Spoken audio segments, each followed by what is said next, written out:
Welcome to the Vergecast, the flagship podcast of powered front doors, which is a thing that I just learned exists thanks to this episode. I'm your friend David Pierce, and I am cooped up inside and have been for several days. Obviously, a lot of people in the US have been really horribly affected by Hurricane Helene. I hope you're all doing okay. Our thoughts are obviously with everyone dealing with all of that. Where I am, it's been fine. It's just basically been raining for 4 days. And my kid has been out of daycare and he's been sick. And so it's just been a lot of inside time. It's been a lot of running around in the basement. It's been a lot of watching the same Old MacDonald Had a Farm YouTube video over and over. It's just been a lot. Like you just grow to appreciate outside more and more. I'm in a real touch grass moment, except it's still raining. So there will be no grass touching for a little while. Even the dog over there is starting to lose it a little bit, I think. But anyway, luckily, we have the Vergecast to keep us on track and doing stuff. Today, we have two things we're going to do. First, we're going to catch up with Jen Tuohy about all things smart home. There's been a lot this summer. She was at IFA looking at smart home gadgets. We have some protocol news with Matter and Thread. We have a bunch of stuff going on with Google and Apple and software updates everywhere and all kinds of fun stuff to talk about. So we're just going to kind of play round robin and catch up with her. Then we're going to talk to Chris Welch about this new run of earbuds that we have this year. Apple just released some new ones. Google released some new ones. Samsung released some new ones. Bose released some new ones. I'm missing some. Oh, Nothing just released some new ones that I'm really interested in. So we're going to talk to him about this new slate of earbuds, but also we're going to do a mic test because as I continue to say and really strongly believe, microphones matter. The way we talk to AI, the way we talk to the assistants on our devices, the way we talk to each other, microphones in these earbuds matter a lot, and they don't get talked about enough. So we're going to do what we occasionally do on this show, which is put some really, really bad audio into the podcast. And I'm sorry in advance, but we do it for the greater good. We also have a really fun hotline question, lots to get to today, super fun episode. But first, I have to go outside. I'm just going to go stand in the rain like a 1990s rom-com star and just stare upwards for 5 minutes. And then we're going to get to it. This is the Vergecast. We'll be right back. Welcome back. All right. I've been outside. I breathed in the air. I got all wet. Overrated. Very happy to be back indoors looking at screens. Anyway, let's get to it. First up, we're going to talk about smart home stuff because it's been a minute since we talked about smart home stuff. And normally I like to have the Verge's Jen Tuohy on every once in a while just to basically sadly ask her why Matter isn't better and why the smart home isn't fixed. And we're going to do a little bit of that today. But there's also been a surprising amount of interesting smart home news that kind of points to something bigger going on. There have been a lot of new gadgets for your front door, which I find fascinating, smart locks and video doorbells and that kind of stuff. So I think that whole space is really interesting. I want to talk about that. We've seen some new software from Google and Apple that makes it easier to administer your smart home, which I think is a really big deal. And we have some protocol news because Matter continues to be chaos. We have to talk about the chaos that is Matter. Let's get to all of that with Jen. We're just going to bounce through a whole bunch of news. I'm very excited about it. Let's get into it. Jen, hello. Hi, David. Pleasure to be back. It's been too long. It has been too long. You're going through a hurricane right now. We should just tell the people that if you suddenly disappear and this segment is 4 minutes long, it's because you're deep in hurricane times. Yes. Are you holding up okay? Helene has been paying us a visit this morning. Thankfully, we're not as bad off as the poor people in Florida, but it's been a bumpy ride so far. So fingers crossed, we'll make it through. For sure. I find myself very curious in the middle of all this, what happens to your smart home situation when your power goes off and then comes back on? Is it just full insane chaos every time the power blips in your house right now? Yeah, because everything talks to me. It is kind of scary, actually, especially when it happens in the middle of the night.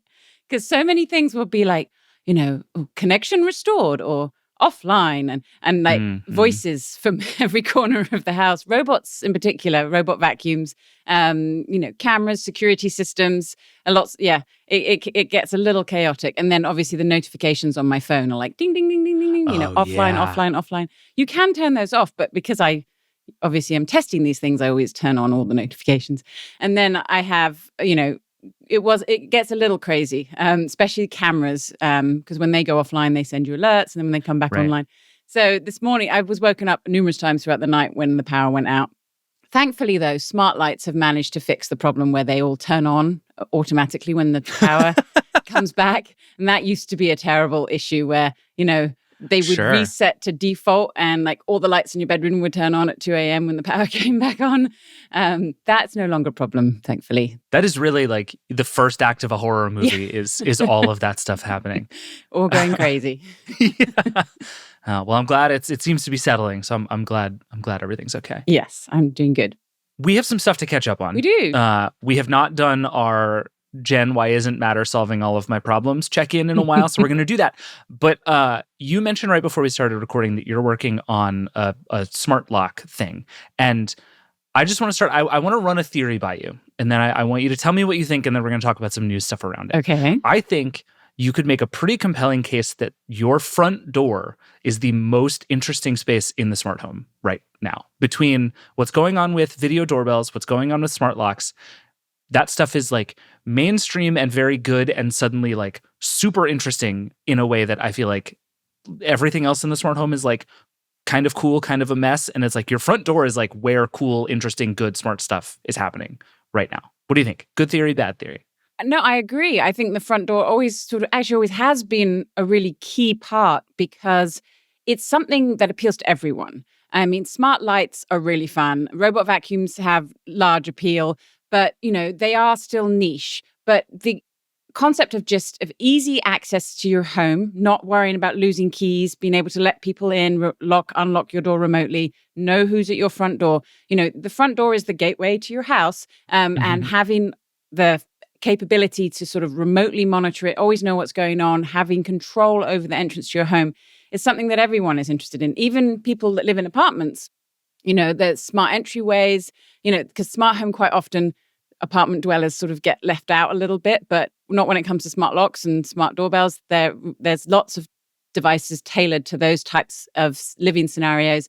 And it is an area that there's a lot going on right now. There's a lot of change happening, but it's also an area that's always had quite a lot of challenges, primarily because of power. And that's an area we're seeing more sort of innovation in. I think it will take a while. There was the smart door that came out a couple of years ago that was like wired for power, which everyone kind of laughed about a little bit. But, I think ultimately most homes, new homes as they're built or homes as they're remodeled, wiring your door for power is going to make more and more sense, both for lighting, for powering video doorbells, for powering your door locks. Because battery power in the door lock is probably one of the biggest pain points with smart door locks.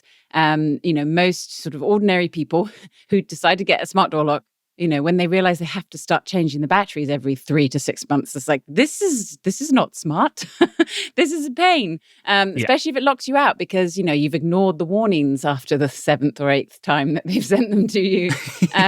So it's interesting to find, to see the solutions that are coming around there. And then we've also got UWB is a new technology we're seeing in door locks. Apple quite recently announced that they were adding capability for unlocking smart door locks using UWB chip in the iPhone. So we're starting to see sort of a real shift there. What's interesting about that is the sort of the hands-free notion of, being able to access your home without even having to even tap your watch to the door, let alone pull your key out, because the UWB radio will automatically sense that you're there, connect to your door and unlock it for you. So there's so much interesting going on, but you need the power. And actually something I've been testing recently, which sort of ties into all of this, is wireless power. I'm testing something called WeCharge, which is a wireless power transmitter, and it can wirelessly power a door lock that I've been testing, which is by a company called Alfred. Wait, this has been around forever, right? I feel like I've been hearing like science project things about wireless power for like the entire time I have been covering technology. Is this for real now?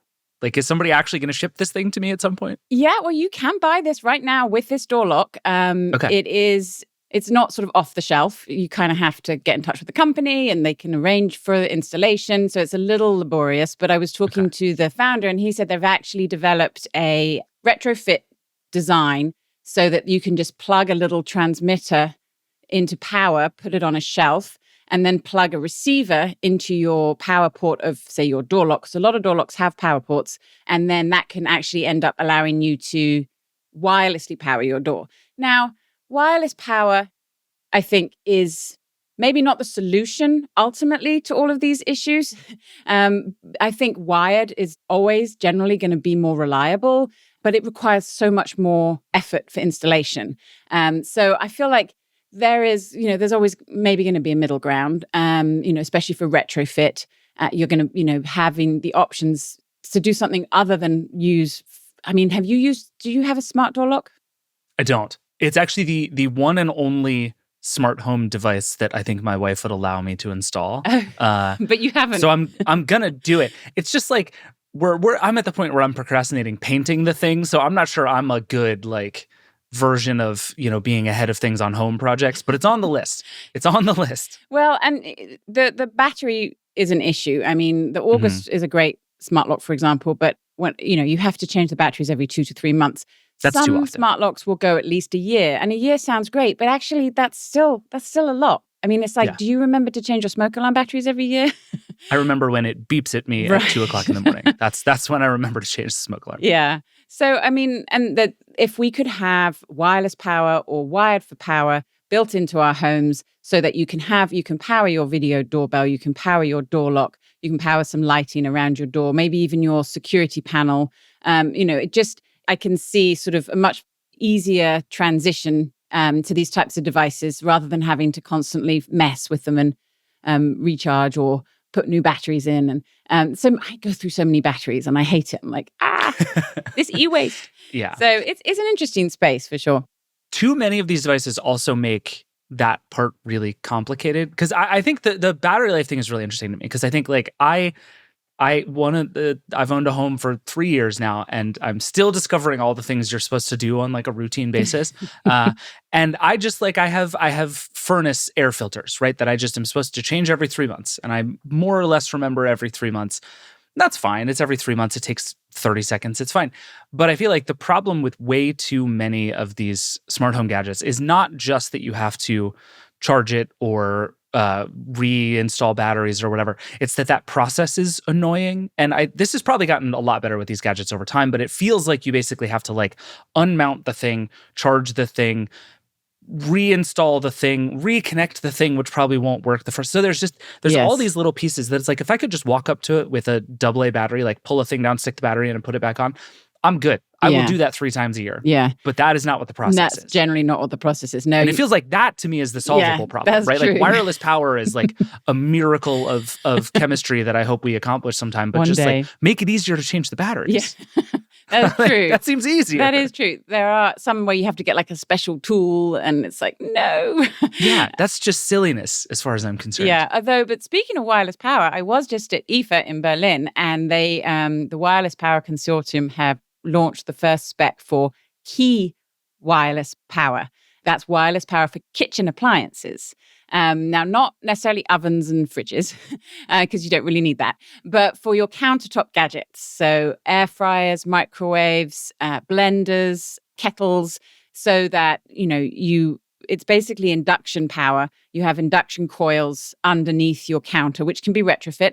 Also can work with retrofitted induction cooktops. There are some new ones coming out that have this capability built in, and your countertop or induction cooktop can power your blender or air fryer. And they showed me a demo at IFA where you just basically put the appliance on the countertop and turn it on, and it will blend or cook or whatever it is you need it to do.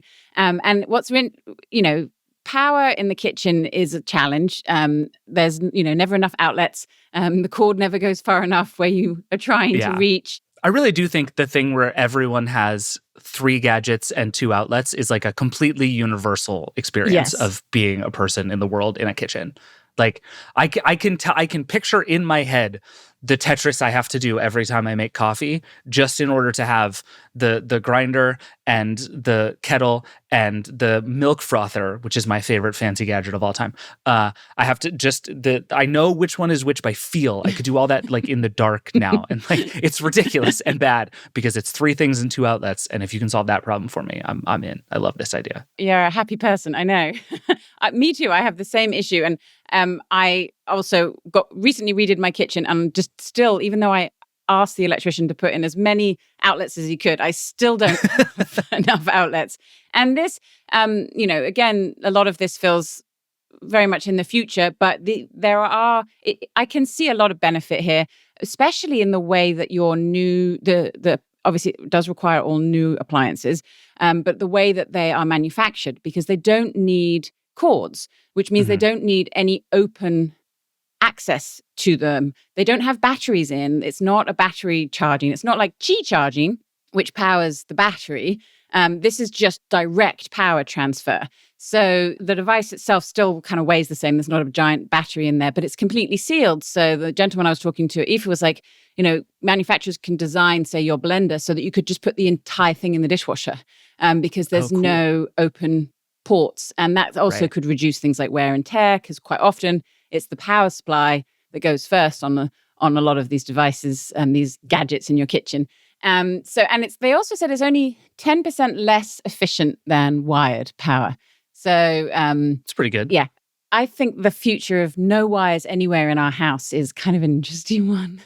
Oh, I agree. I also think I admire your optimism, and also I feel like I've been burned by wireless power at this point too many times that I'll believe it when I see it. But I do think the kitchen as a thing with like mostly stationary things feels like a good use for that, as opposed to like you can charge your phone wirelessly, and it's like that's a lot harder than you think it is. But I can just I can set this down and it will power it. Feels more doable. Yeah, I'm excited about that. It feels pretty smart. Yeah, that's very cool. I will say we should switch gears, but the fact that we now have Qi, Qi, and no, this is bad. Everybody, you have done this wrong. I know. Let's all come together and figure out one rhyme that we can do together for wireless power. Yes, I agree. So you're doing a big update to the smart lock buying guide, right? Give us a preview. What's your favorite one right now? Still a big fan of Yale, the Yale Assure 2, because it comes in so many different flavors. It kind of fits everyone's needs. So Yale, if you're not familiar, has these swappable modules. So if you decide to change your smart home setup, you've gone from Z-Wave to Apple Home or Google Home, you can easily pop in a different module and be able to have compatibility, which is nice. Although a lot of the locks I tested do work sort of universally with different platforms. But there also Matter is slowly coming into the smart lock space, which will help with compatibility. Although, I mean, a lot of people who buy smart door locks, it's really just for that. It's easier for me to get into my house. I don't have to have my key. So you don't necessarily need to set it up with your smart home platform. But that's, again, what I like about Yale is it gives you multiple options. You've got fingerprint access, you've got keypad access, you've got lock key if you really insist on using the key. And then also it has the auto unlock feature. So which is, again, this hands-free concept, which I've never found work that well for me, but that's also because I have poor cell service and poor GPS in my neighborhood. Fair enough. And it relies on that. But it is nice, the concept of having your door automatically unlock as you walk up to it. Yeah. And so Yale has that feature, which actually got from August, which Yale is the sister company of August now. And we haven't had a new lock from August for a while. So I think Yale is kind of now the main sort of smart lock space that we're going to see from what was Assa Abloy, now owned by Fortune. Yeah. The whole smart lock space has got quite complicated.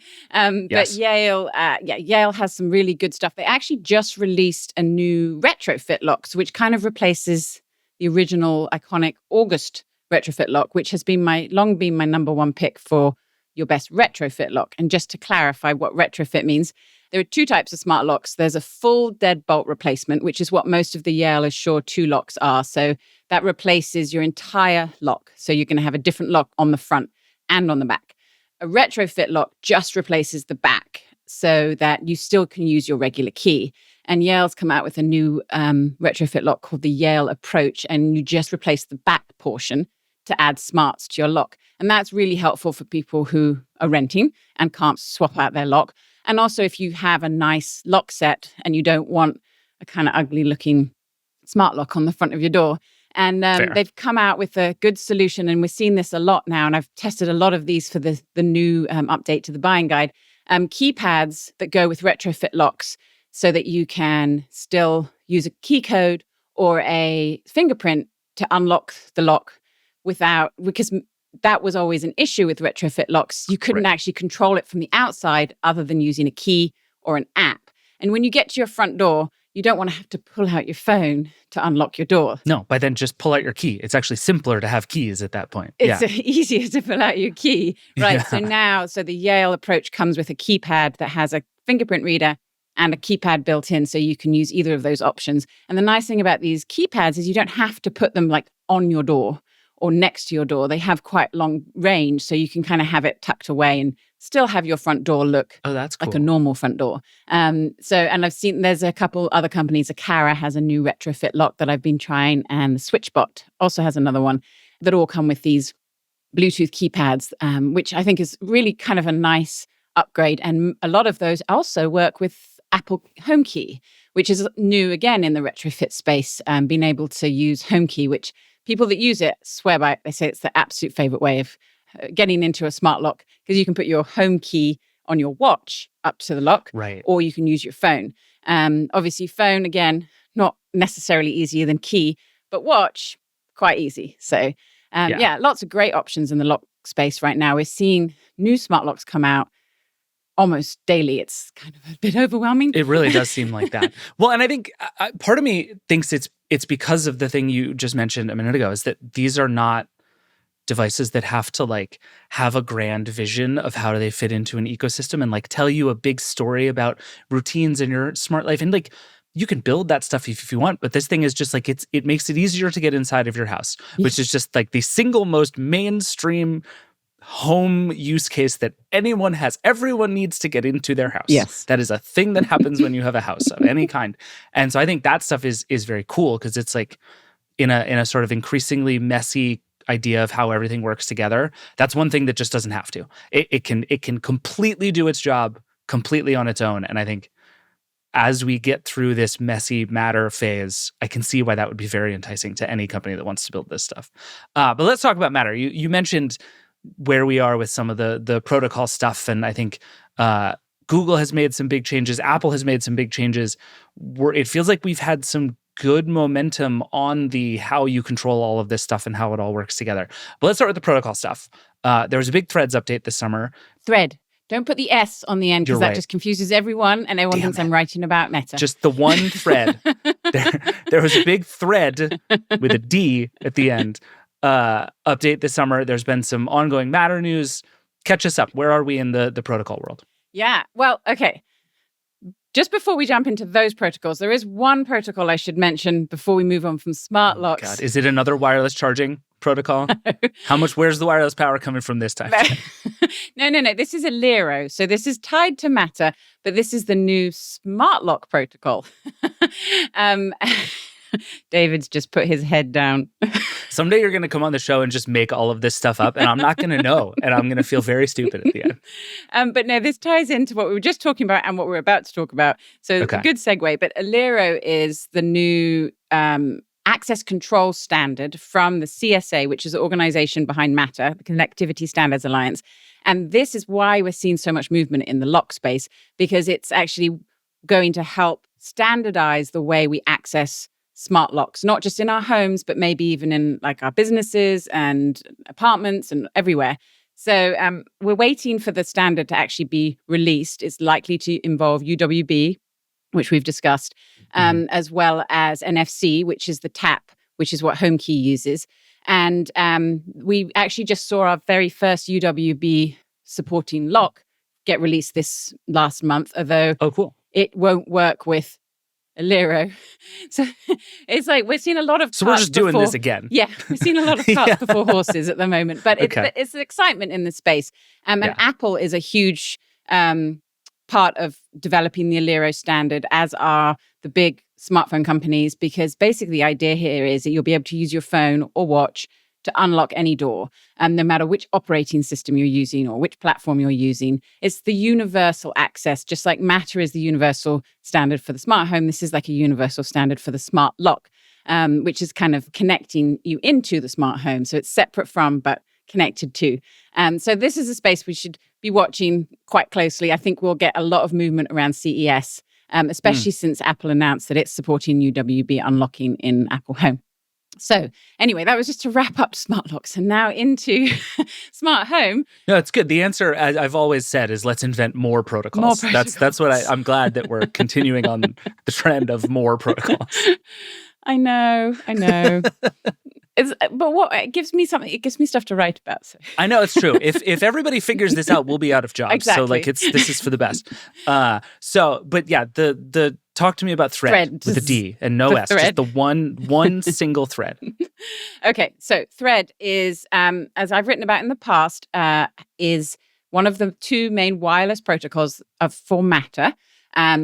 So Wi-Fi and Thread. Thread's been around for a decade or so prior to Matter, but it was originally developed inside Nest, along with a few other companies. And it is a low bandwidth, low power protocol developed specifically for IoT devices, which actually is a sort of a first. Whilst we've got things like Z-Wave and Zigbee, they weren't necessarily designed for the smart home, and Thread is designed specifically for the smart home.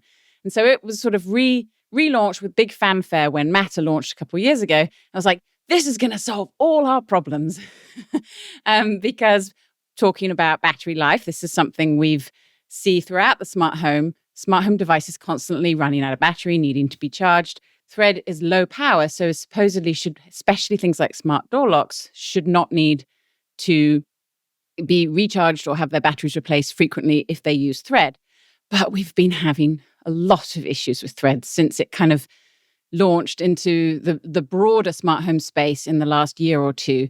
And just 2 weeks ago, just around IFA, when I was at the tech show in Berlin, and the Thread group launched Thread 1.4, which is basically their panacea to all the problems that we've seen so far with Thread, specifically around interoperability, which is one of the main points of Matter that we're supposed to be solving here. The idea that anything you buy for your smart home, your smart lock, your smart lights, should all work together, no matter which phone you use or which platform you use. And so Thread uses something called Thread border routers to help communicate from your Thread device to the internet and to whichever platform you want to use. And this wasn't necessarily the Thread group or the Thread protocols problem. I'm trying to avoid saying Threads problem. Sorry. Thread apostrophe S. Yes. Yeah. Because every border router is made by a different manufacturer. So you have border routers from Apple. So like your Apple HomePod, your Apple TV is a Thread border router. From Amazon, your Echo, your Echo Show 10, number of devices from Amazon, the Eros, are Thread border routers. Same for Google. But unfortunately, these Thread border routers didn't talk to each other. And this was causing all sorts of problems because your devices, you would think you'd connected your device to your smart home, but it was on a different network from, say, your smart lights might be on a different network from your door lock. So it was causing headaches and problems. And so this 1.4 should, they say, fix that specific issue. But we have to wait. This is the thing with these protocols.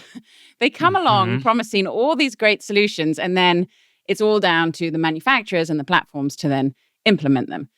So we're going to have to wait for that. So, I mean, I think with, being optimistic, which is definitely my preferred method of approaching, we should see some movement by around CES. I think we'll see a lot of products that are coming out with Thread 1.4, but still that's a long way away. It is, but I will tell you, here is the thing that gives me optimism, is I think the last time you and I talked, my worry was starting to become that this was moving so slowly, that everyone was essentially just going to give up on all things Matter. And it would be kind of a thing that existed, but nobody really cared about, and thus kind of languished. Yeah. And it actually doesn't seem like that's the case. Maybe I'm wrong, maybe I'm missing it, but it doesn't seem like there has been sort of reverse momentum where everybody has just decided to go back to doing their own things. It's just that it's moving slower than we hoped, but it still seems to be actually moving in the right direction, which gives me optimism about the fact that we will get where we want to be. It's just going to take a lot longer than anybody hoped. Yeah, I think that's spot on, but the problem has been, I think, around expectation. And a lot of companies kind of jumped on the bandwagon with Thread and Matter and were like, this is our solution.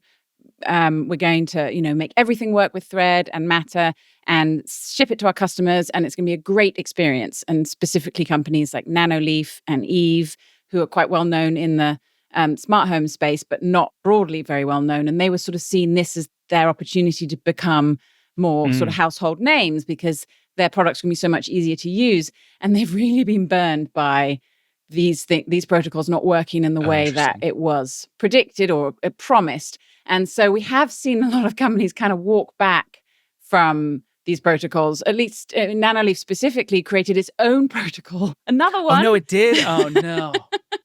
Because it's like we can't rely on Thread. It's not that we can't rely on the protocol itself. It's a great protocol, is what their CEO, Jimmy Chu, told me.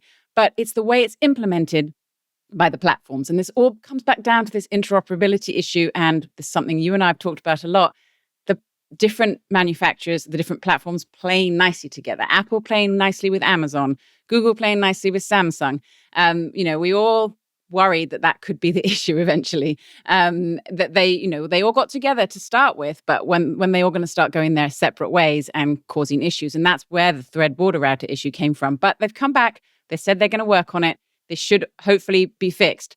But yes, right now, if you went all in on Thread or if you went all in on Matter, it's not the sort of panacea that we were hoping for. But we're getting there and people aren't giving up. You're right. There is momentum. It's just not ready for the real world yet. It's not ready for the people that want a good door lock and a good video doorbell. And we are definitely past the point where a lot of these companies promised us it would work by now, and it doesn't. Right. But it will. I still believe that someday it will. And speaking of, last thing we should talk about before I let you go is there's been some big software changes on that front, right? Like you mentioned HomeKey with Apple. There's some stuff in iOS 18 that I think has been really important to the smart home things. Google is doing a bunch of smart home stuff right now with its TV products. I have a TV streamer right over there that you and I both really like. Yes. That feels like it's moving in a really good direction, right? Like the stuff is getting built into the devices it needs to get built into. So yes, so the iOS 18 has an update that's specifically designed to address this problem of Thread and border routers, because people were buying a Thread device, bringing it home, and it wasn't working because they didn't have a border router. They didn't know they needed a border router. Because you shouldn't have to know that. No one should have to know about border routers. Right. And so as you may recall, all iPhone 15 Pros and newer have Thread radios in. And with iOS 18, Apple released an update that allows you to add Matter devices directly to your Apple Home app without requiring any hub, either a home hub or a Thread border router. So Wi-Fi devices and Thread devices can connect using your phone directly. I mean, this isn't a solution for the long term, because if you want a smart home, you do need a hub for orchestration. But it does solve the problem of, I just bought this cool new smart light and I want to set it up and I don't want to have to go buy a Thread border router. And that's also an answer to sort of why Apple decided to put Thread chips in their iPhones. They are also... Which you kind of called. You should take just a mini victory lap on that one, because you were way out in front of that whole story. Well, it did make sense. It's confusing a bit, though, because people are like, oh, well, doesn't that make your phone a hub and a Thread border router? It's like, well, no, it's not. But it's like a temporary connection that you can use if you don't have anything else. It's like a fallback. And then, but if you do want a Thread border router, that's getting easier. There are more and more devices, like you mentioned. There's the Google Streamer that just came out. This is Google's new answer to the Apple TV. And that is a smart home hub as well as a streamer. It has Thread border router and Matter capabilities. And also great smart home controls, which was my favorite thing about this device. We said we both would test it out and reviewed it. And we try all the streamers in our house, and most of my family just ends up using the regular Samsung remote and going to the built-in OS. Like, no! Yeah. But they all love the streamer, and they've all set up their own profiles, and it's been a huge success in my house. So, but it's great to see more devices like this that kind of have a good use case in your home, but for every day, like you would go buy this because you want a good TV streamer, but it's also going to help if you do want to use a smart home to give you a bit more infrastructure built into your home so that when you come home with that shiny new thread light bulb, it will work and you didn't have to worry about it. But what I'm most excited about right now, overall with the smart home, is where we're going with generative AI. Because, and this is something that Google talked about a lot at its event, at what was the last big event they had? Made by Google. I think is what they call it, yeah. Basically, both Apple and Amazon, we know, have kind of struggled in this space. Google says it's about to release some really interesting updates. I'm interested to see who gets there first. But where I see the most interesting use case of generative AI in the smart home is making the smart home easier. It's that natural language that we're being promised, being able to just say, oh, I'm a little cold and it's too dark. And your smart home voice assistant knows that it should raise the thermostat and turn the lights up for you. And Google has promised with some new enhancements through Gemini for Google Home and the Google Assistant, that it's going to be bringing these kind of features to the smart home, along with interpretive notifications, which is another thing I'm interested in. Like I mentioned at the beginning of this chat, that when my smart home cameras send me notifications nonstop, and it's really annoying. So what's happening with Google Home is they're using Gemini to sort of filter through your video footage and only send you relevant notifications. Like you can say, I only want to know if this person shows up at my front door or this car shows up at my front door. Those kind of, specific notifications, rather than just, oh, there was a breeze and plastic bag flew past your... Right. And then back the other way, and then back the other way. Yeah. Wake you up at 1:00 in the morning. So these kind of sort of quality of life make the smart home so much easier to use, less annoying, and more intuitive. I think will really sort of push smart home adoption, because there are so many benefits. But like you said at the beginning, just trying to unlock or figure out how to replace a battery, there are too many parts of smart home and home automation that require a lot of time and attention and reading and Googling and watching YouTube videos and reading my articles, which is a good thing. But I think we're seeing both Google, Amazon, and Apple and Samsung all trying, using generative AI to make this experience a lot smoother, and therefore hopefully encourage more people to kind of reap the benefits of what I think is a great experience in your home when it all works. I agree. I mean, and it seems like we're presumably only weeks away from Amazon launching the generative AI underpinnings of Alexa, which we've been hearing about for a long time ago. We were at the event, was that a year ago at this point? They were the first ones where they to announced promise that? this. Yeah. So, is that the same kind of stuff that you think we're going to see? Like, I think, honestly, if Google Assistant and Alexa both get even kind of a pretty good version of what you just described, that instantly upgrades, like, many, many millions of people's smart home lives, which I think is very exciting. Very much so. Yeah. I mean, Amazon promised, they launched all of this a year ago, and it's taken a long time. It's not here yet. So this is why I'm interested to see when Google's actually going to implement what they've promised. And Apple hasn't even mentioned the smart home. None of its Apple Intelligence or Siri improvements are specifically for the smart home. It is a difficult space. You get hallucinations in the smart home, and it can go really, really wrong. And this is what, speaking to all of the companies involved here, I hear a lot. It's like, it's complicated and hard. So I think we're going to see baby steps. I'm hoping we'll see something from Amazon here. I mean, it's fall. We normally have a fall event. It's kind of later than normal. Last year, I think it was this week. But we know there's been a lot of reporting on the struggles the company's had to really nail this down. And every time I've spoken with an executive at Amazon about the new Alexa, they said, well, we're working on it, but it's very complicated. So yeah, I think it's a struggle. But if and when we can see these solutions, I really do think it's going to be a game changer for the smart home. It's going to just takes it from being something you have to program and fiddle with to something that just works, if they get it right. Yeah. remains the biggest question. Yes. All right. Well, we'll have you back on after all this Amazon stuff happens, because I think in a very real way with all of this stuff, the proof is in the pudding. And by the pudding, I mean your house. So we will come back and we will do this. Jen, thank you as always. Thank you. All right. We got to take a break, and then we're going to come back and we're going to do a mic test. We'll be right back.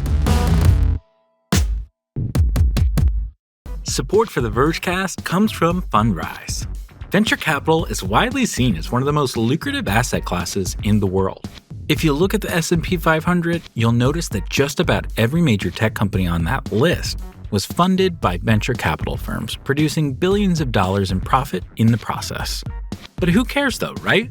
Up until now, those big venture funds aren't that accessible for everyday investors. Unless you knew a guy who knew a guy, you and about 99% of other individual investors did not get to participate in the pre-IPO growth of any of those blue chip companies. The Fundrise Innovation Fund is finally changing that. It's a more than $125 million fund. It holds some of the most exciting pre-IPO tech companies in the world. And it's designed specifically for individual investors. This time, you can get in early at fundrise.com/Verge. Carefully consider the investment material before investing, including objectives, risks, charges, and expenses.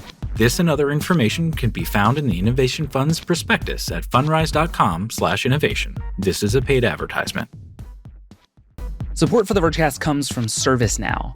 It's still early days for AI, and that means most companies are still working on how to best implement AI. ServiceNow partnered with Oxford Economics to survey 4,500 global execs and tech leaders to assess where they are in the process. They found their average AI maturity score is only 44 out of 100. But they determined some enterprises are setting the pace for AI adoption, and that's due to a number of key choices, but most importantly, implementation. They're leveraging AI end-to-end to reshape how work gets done at scale across the enterprise. That's how ServiceNow transforms business with AI. Their platform has AI woven into every workflow, and it's ready to use now. Instead of treating AI like a siloed point solution, it's built into the platform itself, and their customers are already seeing results. You can check out the research for yourself and learn why an end-to-end approach to AI is the best way to start supercharging your company's productivity. Visit servicenow.com/AI maturity index to learn more. All right, we're back. So if you've been listening to the Vergecast for a long time, you know that a thing we like to do occasionally is test the microphones on a bunch of different kinds of headphones. The last one of these I think we did was the face gadgets, the Meta Ray-Bans and the Vision Pro and that kind of stuff. And that I thought was actually really interesting. The Ray-Ban Meta smart glasses might be the best body-worn mic we've tested yet, which is pretty cool. But this time I want to go through all of the new headphones that have come out from kind of the major headphone companies in the last few months. Because for people who just want a normal set of wireless earbuds, you're suddenly spoiled for choice, right? There's the new Pixel Buds Pro 2 from Google. There's the AirPods 4 from Apple. Samsung has some new Galaxy Buds Pro. Nothing has the new Ear Open. Bose has some stuff. There's just a lot of new options on the market. Chris Welch has them all, as he is wont to do. And so we sent him to a coffee shop, and we're going to talk a little bit about the audio quality and his feelings about them overall, but mostly I want to test the microphones, because my running theory is that microphones really matter. I mentioned this a bit in the intro, but right now, so much of using your headphones is using them to talk to people or to make videos or to talk to Siri or to do this increasingly multimodal AI stuff that these companies are talking about. Microphones matter, and we don't talk about them enough, and I think to some extent, that lets these companies off the hook from building better microphones. It's not impossible to build a very good microphone. It's just hard. And a lot of these companies care a lot about noise cancellation. They care a lot about sound quality. I think they should care more about mics. So we're going to talk about mics, and we're going to see who is doing the best job. Right now, Chris Welch is sitting in a coffee shop, I assume with lots and lots of headphones around, confusing everyone else in the coffee shop. So let's do some testing. Chris Welch, hello. Hello again. Where are you right now? I feel like I'm growing to learn the different spots that you are when we test earbuds. Where are we? This is my go-to coffee shop in my neighborhood that I come to fairly often and work from. And it tends to be pretty loud, as most Brooklyn coffee shops are. But Do they know you there by now? You're like Oh, the yeah. guy who shows Oh, yeah. up with a pile of gadgets and takes a bunch of pictures. Like, is that they just understand when you Absolutely. walk through the Yes. door? Okay, Yeah. that's good. I'm glad. So we're here because we're kind of at the end of this year's cycle of new earbuds. You just published the Pixel Buds Pro 2 review. You have a bunch of them, so we figured this is a good moment to test them. Before we dive in, just give us the list. What are we gonna try here? What do we have? We've got the AirPods 4, which I have right now in my ears. That's what you're Okay. hearing to start. We've got the Samsung Galaxy Buds 3 Pro, the Pixel Buds Pro 2, the new Bose QuietComfort earbuds that just came out as well, and the Nothing Opens, very Ooh, funky open style earbuds that were just announced as well. So I'm very excited about good group those. here. Yeah. I have developed an unnecessary attachment to an obsession with these open earbuds, so I'm very excited to see if those are any good. Cool. And I'm glad you started with AirPods. So this is actually good. This is a good first test because I feel like AirPods are a useful control in a lot of this because they're just like the one that everybody has. Yeah. They sound fine. I described them to somebody the other day as like, the nice thing about AirPods is that you can get them to sound like a C+ in almost any situation. The downside of the AirPods is you cannot get them to sound better than a C+ in any situation. Like, perfect scenario, they're going to sound just like this. But that's fine, I guess. yeah. So like, here's their like normal modes. But on phone calls, you can do like the voice isolation feature, which uses like machine learning to make you sound even clearer. We're not getting that here, unfortunately, but it does get a little bit better on phone calls. Because the voice for day to day, isolation you can only do. It's like phone calls and FaceTime, right? Yeah, exactly.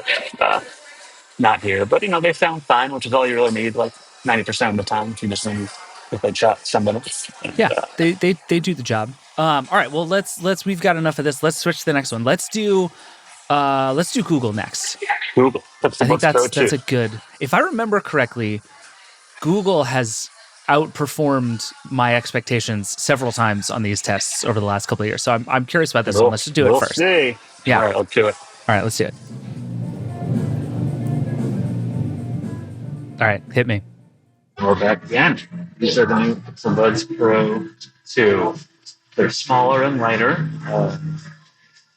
And the mics have gotten mixed feedback so far. I'm going to go decidedly lower than mixed on this one.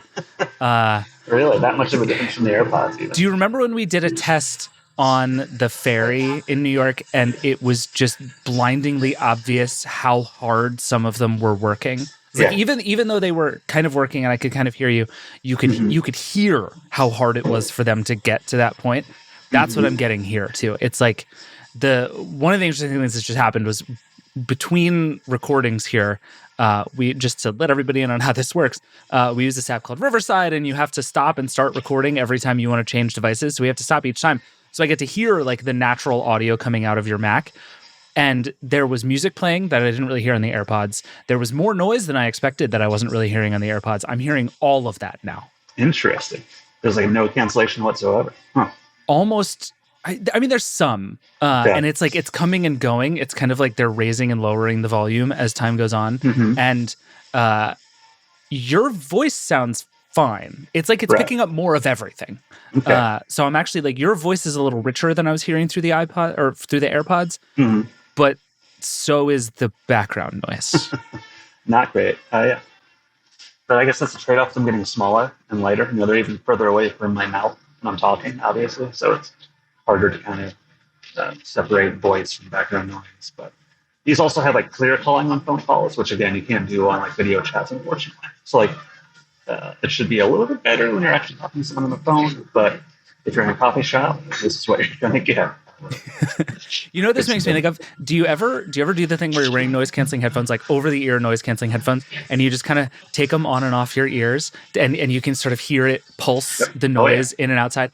It feels a little like that as you're talking. It's like it's sort of constantly picking up and letting go of the background noise in a way that is like it works, but it's also like a little unnerving as I'm listening to it. I think if I was just holding up my phone to my head, it wouldn't really bother me. But I'm on like pretty good headphones in a pretty good situation here, and it is like I'm hearing stuff that I was not hearing with the AirPods. Yeah, it's really interesting. So yeah, this is we're gonna give Google like a gently passing grade, I would say. This is not like a disaster. I can hear you. Sure. But I can safely already say Google is not going to win this evaluation. They do look good though. They're look very super nice. small in your ears. That's it's really Yeah. nice. And they seem very comfortable from Very what I saw comfortable. in your review. Very Yeah. comfortable. They still got that Mentos look, which is what it is. But Yeah. you can barely see them in your ears anymore, which is nice. Yeah, when you're head on, I can basically not see them at all. That's really cool. All right, Right. let's switch to the next one. Let's do I don't know, you pick. Surprise me. What are we doing? Let's do Samsung. Let's Okay. get the big three out of the way. Yeah, Switch I love over it. and- All right, let's switch. All right, Samsung Buds. How we doing? These are the Buds 3 Pro. They have stems now, just like the AirPods Pro do. So hopefully that makes them a little bit crisper, clearer. Oh my, that was loud. I didn't hear that at all. This is okay. This is the opposite of what we just heard from Google. This is actually super fun. I'm glad we did this in this order because basically the AirPods are the middle. Google is all the way at the end of the spectrum of like, let's make this sound kind of as natural as possible, even if it means getting noise in. And you are just compressed to within an inch of your life, but there is no background noise. Like it sounds like you are in a silent room. Yeah, it's super loud. Someone's like tunking dishes and stuff over there. So if you can't hear that, that's impressive. Do I sound like intelligible though? Intelligible, yes. Okay. You almost don't sound like yourself. Like it sort of sounds like if you like held up a pillow to your mouth and then had a phone call, like that's kind of what you sound like right now. I can hear everything you're saying. Yeah. But I mean, you are processed to death. But again, I cannot overstate the extent to which I'm not hearing anything but your voice right now. That's kind of wild, actually. Yeah. It's fun. Yeah, and these have been pretty good so far for my voice calls and talking to people. I've heard like similar feedback to that I sound processed but clear. So yeah, and this is a fun test case because normally with these headphones, at least my experience has been that they process your voice less when they're having to process less background noise. So in theory, when you're in like a perfectly quiet space, they should all sound better. Right. Yeah. But they'll sound worse in worse. So we tried to pick, this is a pretty good like normal-ish use case to like test them, but not overly so. But yeah, this is solid. I take this over Google 10 times out of 10. Like it's just more pleasant to listen to you, even though you don't sound amazing, just because there's not that kind of roller coaster volume of background noise. Interesting. Yeah, there's a lot of noise in this. If you can't hear any of that, that's nice. But yeah, these are great. They sound really nice. They have lights on the stems, so you can have them light up when you're talking to people. These are the ones that Samsung just went full AirPods, right? Like they just did AirPods, but like the Samsung way. Yeah. Silver. I don't even mean that as an insult. Like it just is what it is. That's just what Samsung does. Yeah. Yeah. In terms of like pleasant to listen to and wear all day, which has been your favorite of the bunch? If you're gonna just like do your life wearing headphones, do you have a favorite? I'd probably say it's a tie between these and the Pixel Buds, honestly.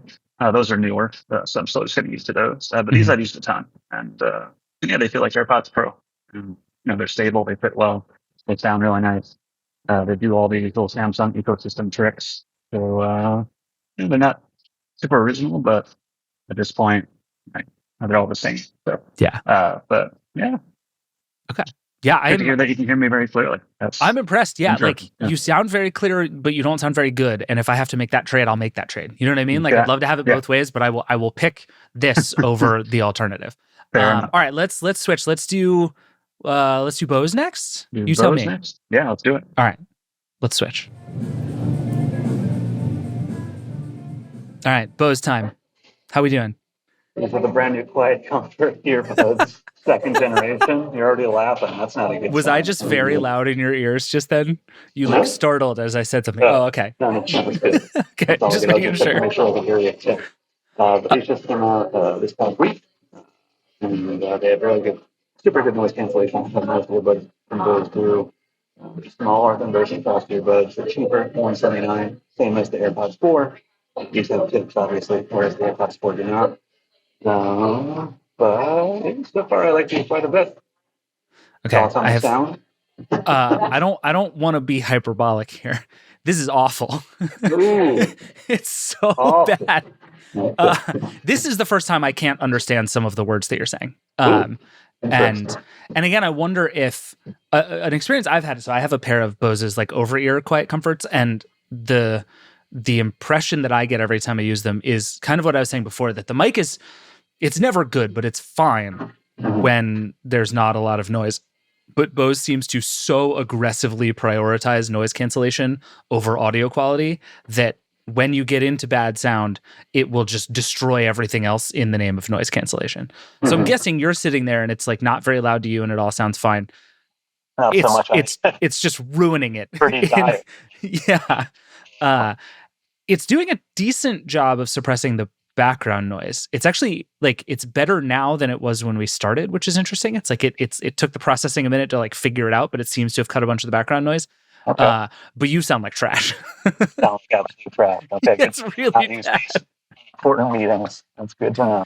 Yeah, this is not the one to take a Zoom call in a coffee shop with. That is like basically the two reasons we do this test are like, are you the worst if you're on a video call with these? And, you know, grand theories about how we talk to AI and all of that stuff. Like, I really do believe microphones matter. This one will fail at both of those tests, and I feel very confident about that. Yikes. Big yikes. Okay. Well, they're good at everything else so far. Yeah. These are good listening headphones. Like Bose makes very good headphones to listen to. Please don't call me from these headphones ever again. Okay. All right, let's get off this one as quickly as we can. Yeah, let's go to the next one. What are you going to do next? Let's do the nothings, the funky open ones. Sweet, love it. Do that right now.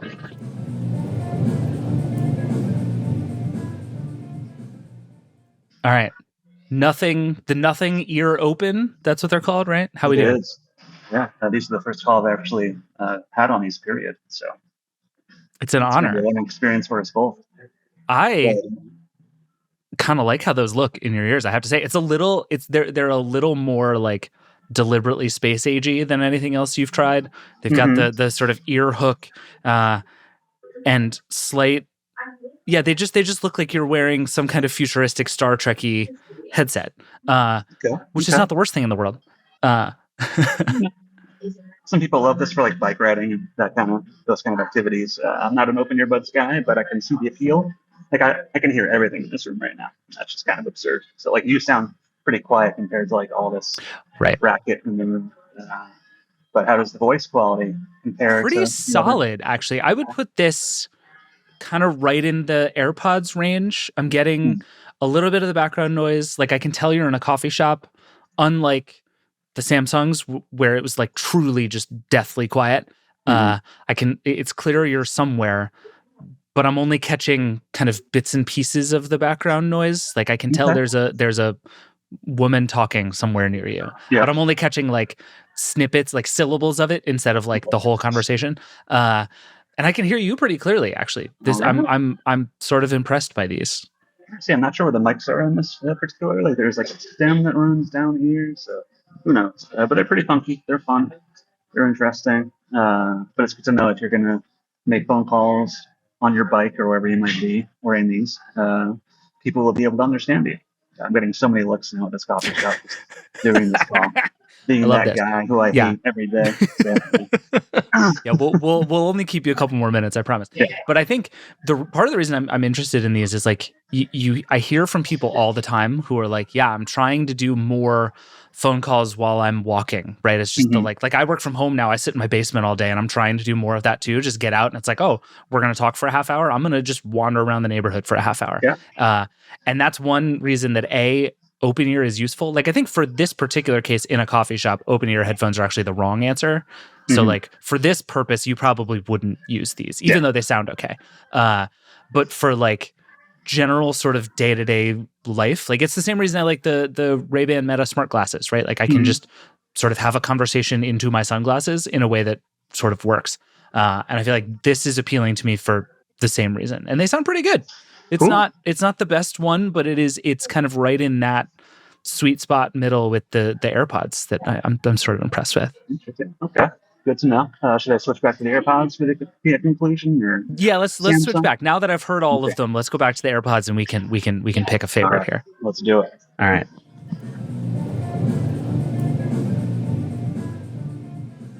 All right, so we're back on the AirPods 4. Mm-hmm. We are. And these still sound pretty serviceable. Yeah, it's such a boring answer, but I think of this round, this is actually probably my favorite. I think there's a little more background noise here than there was on the Nothings, but it's also a little less. I'm realizing like a little bit of consistent background noise is actually less annoying than like kind of fading in and intermittent out. background noise. Yeah, it's like this, you just kind of have that low tone behind you all the time, and so it's actually easier for me to pick out your voice, whereas like the Pixel Buds, which kept coming in and out, were like giving me a headache trying to figure out what was going on. But I'm curious, Eric Gomez, our producer, hi Eric, is here. Hello. You have been listening to and making all of this work. What do you make of all of this? You're the audio expert here. Definitely impressed by the Samsung, but the quality is, yes, it's being squished and compressed to death, but at least you're not picking up anything going on in the background at all. And it's pretty, it's clear enough and it's coherent enough to be able to have a good conversation. And I'm really surprised by the Pixel Buds. They're just not good Just was not all. impressive. Yeah. Yeah, I'm really disappointed in that. I think Google did a good job in terms of hardware this round, but I'm just a little disappointed by the quality of the mic on that on these Pixel Buds. So. I do wonder. I mean, Welch, you mentioned that they're smaller and thus just further away from your mouth, and I wonder at some point if that just is like an insurmountable physics problem. Like the things with stems tend to be better because they have stems. Like it just seems to be a fact. I think so. I mean, I don't want to see everybody do stems, so that would be boring. So I hope they can find a way to use machine learning or AI or whatnot to find some way to fix this problem. Maybe the Pixel Buds will sound better on phone calls with clear call line. Like so far, I haven't gotten so many complaints there, so that might make a difference versus just overall audio mode. But yeah, it's clearly that Samsung and Apple are kind of the head honchos here, and the rest are kind of okay at best. Yeah. So. Yeah, the winner for most improved is Samsung for sure. I think the last time we did this, I think Samsung came in last, and it was the one that was like borderline unintelligible. And I think Samsung here is either in first or second place, depending on just kind of what you like. Like the thing for me of that sort of eerie, quiet, super compressed just doesn't sound as good as what I'm hearing now from the AirPods, which just feels a little more natural. It's like if I were sitting across from you at a coffee shop, that's what it would sound like. Okay. But I can also understand that if what's clear is also if there is one that you are going to trust in awful situations to keep you intelligible, it's probably the Galaxy Buds. Right, Eric? Is that your takeaway here? Yeah, I would have to agree with that. They're like the worst case scenario buds. Yeah. Don't use them. Good to know for the future whenever I'm stranded somewhere and I carry around several pairs of earbuds at all times. So it's nice to know that those are the ones. Don't call 911 with those buds. Yeah. Yeah, they'll be like, it's fine. You can't hear anything. Yeah. All right, good. Well, we've done it. I would love for somebody to just blow my mind here. That's everyone's charge for next time. It's just do slightly better. We're still at a point where the Ray-Ban Meta ones are the best sounding ones we've tested maybe in the history of this segment on the Vergecast. Still haven't ever tried those myself, but I want one of those new clear colors. They look awesome. Glasses look awesome. Yeah. I have two pairs now, and I don't want one of them, so you can have one of my pairs. Next time I'm in New York, I'll bring you my pair, and you can just have it. They look stupid on my face anyway, so we'll make it happen. I appreciate it. All right, we should take a break. Chris, thank you as always. Please apologize to everyone in the coffee shop for us. I will right now, as soon as I'm off here. Thank you. Thank you both. Cheers. Appreciate it. All right, we got to take one more break, and then we're going to do a question for the Vergecast hotline. We'll be right back. Support for the Vergecast comes from ServiceNow. It's still early days for AI, and that means most companies are still working on how to best implement AI. ServiceNow partnered with Oxford Economics to survey 4,500 global execs and tech leaders to assess where they are in the process.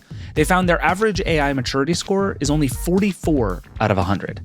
But they determined some enterprises are setting the pace for AI adoption, and that's due to a number of key choices, but most importantly, implementation. They're leveraging AI end-to-end to reshape how work gets done at scale across the enterprise. That's how ServiceNow transforms business with AI.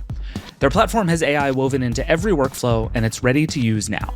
Instead of treating AI like a siloed point solution, it's built into the platform itself, and their customers are already seeing results. You can check out the research for yourself and learn why an end-to-end approach to AI is the best way to start supercharging your company's productivity. Visit servicenow.com/AI Maturity Index to learn more. Support for the Vergecast comes from Grammarly. It's a great habit to communicate early and often, but also communicate clearly, especially at work when unclear comms can mean more meetings. Well, Grammarly is designed to help you write focused and efficient communications. Grammarly is a trusted AI writing partner that can save your company from miscommunication. I've used Grammarly for many years, and what I like about it is the confidence I have in knowing I haven't missed a mistake. Grammarly helps you improve the substance, and not just the style, of your writing by identifying exactly what is missing. It can reduce unnecessary back and forth, resulting in less confusion, less meetings, and more clarity. And Grammarly works where you work, from docs to messages to emails. It integrates seamlessly across 500,000 apps and websites. You can join the 70,000 teams and 30 million people who trust Grammarly to get results on the first try. You can go to grammarly.com/enterprise to learn more. Grammarly, enterprise-ready AI. Support for the Vergecast comes from Shopify. Always be selling. It's the de facto motto at the core of most businesses out there, even if saying it out loud is extremely cringe. But committing to moving a product and actually doing it successfully are two different things. Sustainable growth isn't always easy, but partnering with the right platform can help you achieve more than going it alone. So how do you find that partner? You might want to check out Shopify. Shopify is the all-in-one digital commerce platform that may help your business sell better than ever before.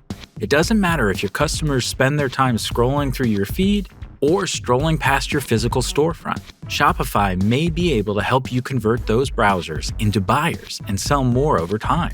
Their Shop Pay feature may even convert more customers and end those abandoned shopping carts for good.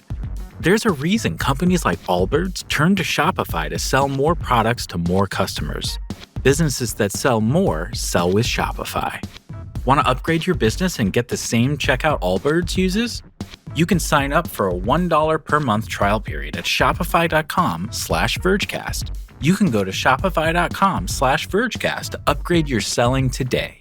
Shopify.com/Vergecast.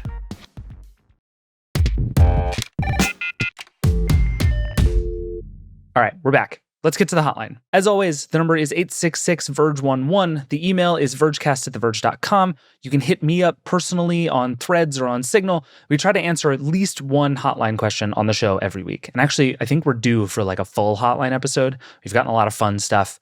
We're in deep gadget season right now, so we've gotten a lot of gadget questions. We'll probably get to all of those at some point in the very near future. But for now, we have a question that feels so very Vergecasty. Let's hear it.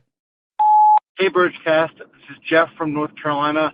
I was listening to your latest episode on Meta's new glasses, and I'm wondering, I believe it was Scott Galloway, made a comment that any product that you're wearing on your body that makes you less attractive will never succeed. And I'm wondering if you think with the Vision Pro and then now the Meta smart glasses, this will apply, that if you don't look cool in them, no one's going to buy them.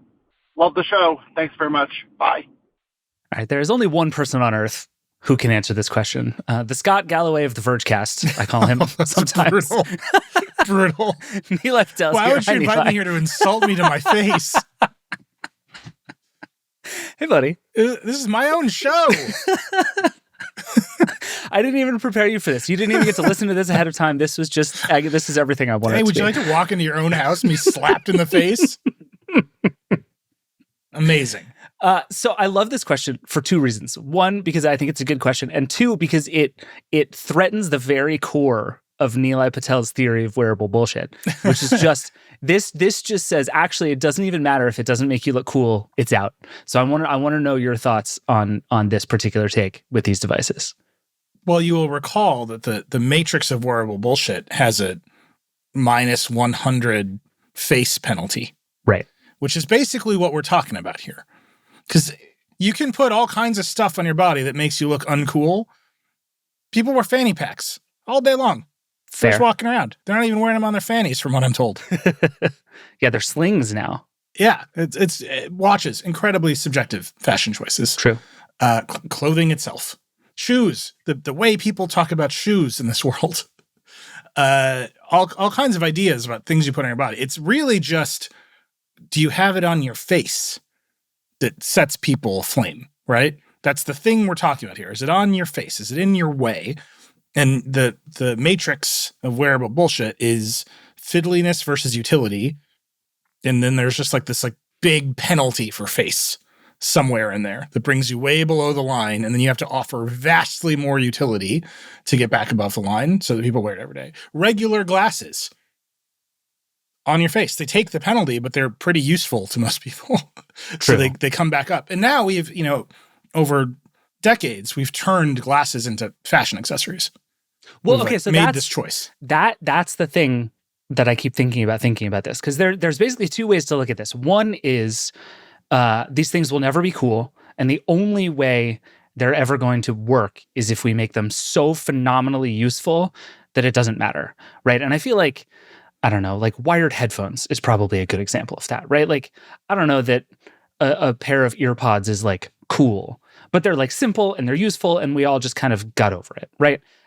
That crossed the threshold with utility, not with cool. The other option is that in some way, someone figures out how to make these things actually objectively cool, and then it flips, right? Like in glasses, some people like how they look in glasses better than how they look without glasses. Like that's a real thing. We have made them a fashion object, and that seems like a much harder road for any kind of technology, but is maybe the actually most effective way to get there, is just make them objectively cool. Figure out how to make it like iconically awesome to have ski goggles on your face, and then none of the rest of it even matters. But this is, I think, what Apple tried with the Vision Pro. They tried to make it cool, and it fell on its face because we can't be. It just isn't. Well, there are some ski goggles that look cool. I've certainly seen like sweet pictures of 80s people wearing ski goggles. True. They look cool as hell. Have you ever seen the movie Ski School? Highly recommended. Anyway, my point is, one, you should watch Ski School. Mm-hmm. Two, even the people who think they look better in glasses that don't have not created enough of a market for like clear glasses. Like there's a little bit of a market for clear glasses, right? Like unprescription or non-prescription clear glasses that you just wear as a fashion accessory, like a little bit. But it's as a signifier, as part of another outfit, right? It's supposed to be part of another vibe that you're sending out, not just I wear these every day, all day, like my shoes. Right. As pure fashion statement, there's not much there. And so I think for a tech product, you need to vastly increase the utility of the thing, like AirPods. They're so useful, and I care about them so much, and they provide me so much value every single day as a product that I will overcome the fact that they're in my ears all the time and people can see them because they're white. And like regular over-the-ear headphones are fashion statements in different ways, right? They look different. There's different ways you can style them. There's different ways you can wear them.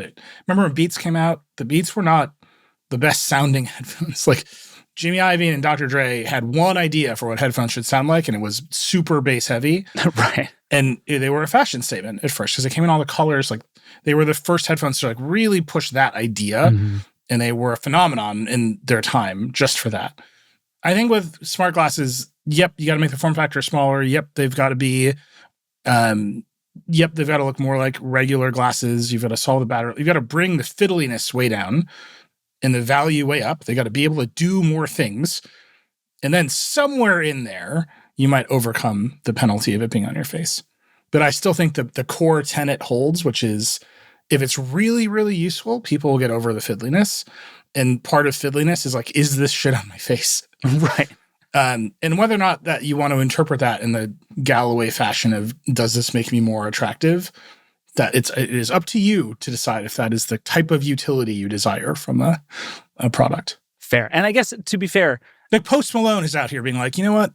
Face tattoos. That's how I'm doing it. Listen, some things are attractive to some people. No accounting for taste. No one is attracted to the Vision Pro, I think is basically the only true statement I can make at this particular moment in time. Okay, so the 100-point deductible is on a scale that Deduction. It's an Apple. It's not like a tax return.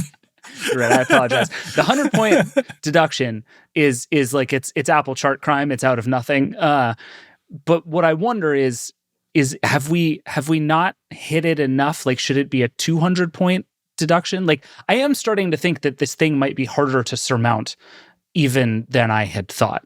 Because even like I look at the Orion glasses, which are smaller and much closer to being normal glasses, and then somebody puts them on their face and they still look kind of stupid. Like, they're cool because they're cool technology, whatever, but like in no way are they like cool looking glasses. And that is like the bleeding edge of the bleeding edge of where we are in terms of being able to make these things awesome. Like, should we be dinging these things harder for their face wearing issues for the foreseeable future?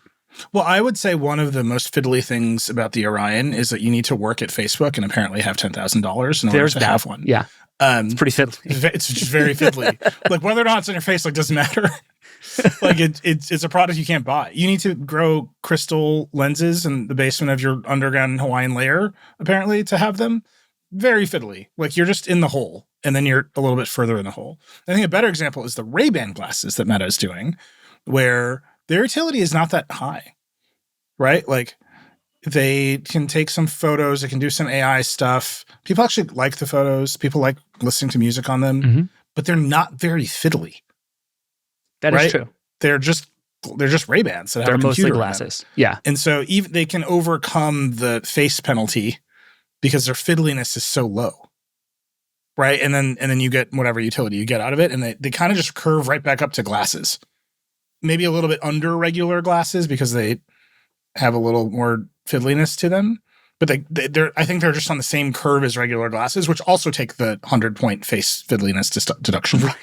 I'm going to be so interested to see how the clear ones end up doing in the real world, that like limited edition one that they came out with, because my like Threads algorithm is filled with people who are obsessed with it. My Threads algorithm is also filled with like nerds. And it's also owned, I would point out, by Meta. It is also owned by Meta. That's a very good point. So I think the question of like, I have a pair here that are essentially indistinguishable from normal Wayfarers. Like, you would never look at me twice wearing them. They just look like Wayfarers. That is a huge victory. I think the clear ones look a little more like gadgets. And so I think how those sort of percolate out into the world is going to be really interesting, because there is this like all the way at the other end of that spectrum is Google Glass, which is like the gadgetiest gadget of all time. And also offered almost no utility. Right. Everyone forgets this about Google Glass. You had a little display in your face that was not very useful at all. No, it like told you had a text message. Like, my phone buzzes when that happens. You were just in the hole. It was like, it would be like, turn left. It's like when you were doing Google Maps, and it's just, none of this is useful at all. So the real thing that I think the Ray-Bans have accomplished is they've gotten closer to the curve of regular glasses. What's really interesting is the clear ones you're talking about have the next generation of transitions lenses in them, Gen S they're called, which are supposed to go from sunglasses to clear much faster than before. And the idea is that will make you want to wear them all the time. I don't know. You know, like, are people going to buy these things that look like Wayfarers and then just like wear them around their office because they're getting so much value out of wearing the Meta Ray-Bans? And I think the answer is no. I think you're still on the same curve as just regular sunglasses. So we'll see. I think that's the most successful of these products because they've gotten to the same sort of value equation as a regular set of sunglasses. Yeah, I think that's right. And that's a good example of, I don't know that like your sunglasses generally make you look like cooler and more attractive, but they are like useful and they look good. I think historically in the history of culture, people have thought sunglasses make them look cool and attractive. No, they just like make you mysterious because nobody can see what you're looking at. And that... Yeah, sexy and dangerous. How do you feel about your sunglasses, Neil? I'm just saying. I think this is how most people feel about sunglasses. That's fair. So maybe we're onto something here, that there's maybe the new... the whatever seventh dimension of the theory of wearable bullshit. I think I'm down to just two. It's two in the face deduction. But there's also like a sexiness quotient. No, I disagree. All too subjective. It's fiddliness versus utility, and then face. So do we put sexiness under utility? Is one of the utility like a possible utility, just it makes me look hot as hell. Perceived utility. It's all in there, which is why face is such a wait. Is face a fiddly? Face is utility deduction. Okay, I think that's right. That seems it's a fiddly deduction. Face is very fiddly. I'm never gonna get this right. So it just depends on which axis is which. Whichever one brings you down below that curve, like hard, and then you've got to pay it off with utility. So it is a utility deduction. Okay. Right. You put it on your face, you suddenly need to deliver vastly more utility to get back above the curve. Right. And one of those utilities can be sexy. Looking hot. Yeah. All right. Well, there we go. We've solved it. And as always, if you listeners can figure out how to graph this for us, please, dear God, we'll let you sponsor the lightning round for free. And just, you can figure out how to do we've this. mentioned it before. So there's regular glasses. This is the first thing to put on your chart is regular glasses, which are quite fiddly. Mm-hmm. Especially if you need them to see. The fact that if you lose them, you can no longer see is really quite fiddly. Yes, agreed. Like you got to keep them clean. You can't lose them. You don't want to scratch them. Mm-hmm. You got to wear them all the time. Very fiddly. Utility off the chart. You're way above the curve of success on this whatever quadrant chart we're doing. AirPods also in the chart. Good thing to graph, right? People like them, but they make you look like you have AirPods in your ears. Apple Watch, first gen versus the current gen. First gen, so fiddly. Yep. Not a lot of utility. So fiddly, below the curve. And they evened it out to where they are now. So like that's the chart, right? You just gotta, if you're gonna put something on your body, it's gotta be so useful it's worth the time and attention. And then you've got face deduction. Face deduction is the title of Nilai's memoir. The face penalty. All right. We did it. Nilai, thank you as always. I'm still mad about the Scott Galloway thing. I want to be very clear about this. All right, that is it for the Vergecast. Thank you to everybody who was on the show today, and thank you, as always, for listening. There's lots more on everything we talked about, all of Jen's coverage of Matter and Thread, and the video doorbell. She actually wrote about a smart door just yesterday. Great stuff. All that is on the website. All of Chris's reviews of these various headphones are on the website. I think the wearable theory is mostly a Vergecast thing, so, keep it locked here for all of the updates on Nilai's insane wearables theory that basically doesn't make any sense. And if you have thoughts, questions, or feelings, or anything else you want to talk about, other headphones you want us to try, other ways to put terrible audio on the Vergecast, you can always email us at vergecast@theverge.com or call the hotline 866-VERGE11. We love hearing from you. Please keep all your questions coming. This show is produced by Liam James, Will Poor, and Eric Gomez. The Vergecast is a Verge production and part of the Vox Media Podcast Network. Nilai, Alex, and I will be back on Friday to talk about all the weird stuff going on in OpenAI, because that keeps happening. Some strange lawsuit stuff with Epic and Google and Samsung, and a whole bunch of other stuff. See you then. Rock and roll.